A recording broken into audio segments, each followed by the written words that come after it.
తరబడి ఎన్ని మందులు వాడినా మీ మోకాల నొప్పులు తగ్గట్లేదా? ప్రాణ పెయిన్ క్లినిక్ లో అత్యాధునిక చికిత్స. ఇద్దరు అక్క చెల్లెలు ఇంట్లో సందడంతా వాళ్ళదే. ఇద్దరు గల్లు గల్లుమంటే ఇల్లంతా కలిసి తిరుగుతుంటే తల్లిదండ్రులు సంతోషపడేవారు. కానీ ఆ మహాలక్ష్ములు తిరిగిన ఇల్లు ఒక్కసారిగా బోసిపోయింది. ఇంట్లో సందడి ఆవిరైపోయింది. ఎప్పుడు ఇంట్లో తిరిగే ఆ అక్క చెల్లెలు కానరాని లోకాలకు వెళ్లిపోయారు.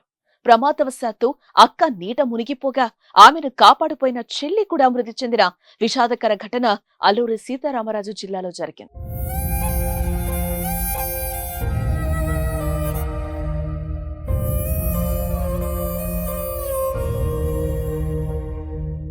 బహిర్భూమికి వెళ్లిన అక్కా చెల్లెలను చెరువు కబళించింది. ఉపాధి హామీ పథకంలో భాగంగా తవ్విన చెరువులో పడి ఒకేసారి అక్కా చెల్లెలు మృతి చెందడంతో ఆ ఇంట్లో విషాదం నెలకొంది. సోమనపాలెం గ్రామానికి చెందిన వంతల దుర్గా కావ్యశ్రీ, వంతల సాహితీరెడ్డి ఇద్దరు అక్కా చెల్లెళ్ళు. బహిర్భూమికి వెళ్లేందుకు ఇద్దరు కలిసి తమ పొలానికి సమీపంలోని చెరువు దగ్గరకు వెళ్లారు.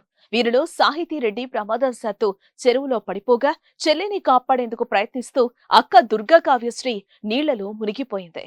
ఈ విషయం తెలుసుకున్న తల్లిదండ్రులు స్థానికుల సహాయంతో చిన్నారులను బయటకు తీశారు. అప్పటికే అక్క మృతి చెందగా అడ్డతీగల హాస్పిటల్ తరలించేలోపు చెల్లి కూడా మృతి చెందింది. ఈ ఘటనపై పోలీసులు కేసు నమోదు చేసి దర్యాప్తు చేస్తున్నారు. అక్క చెల్లెలు ఒకేసారి మృతి చెందడంతో కుటుంబ సభ్యులు కన్నీరు మున్నీరుగా విలపించారు.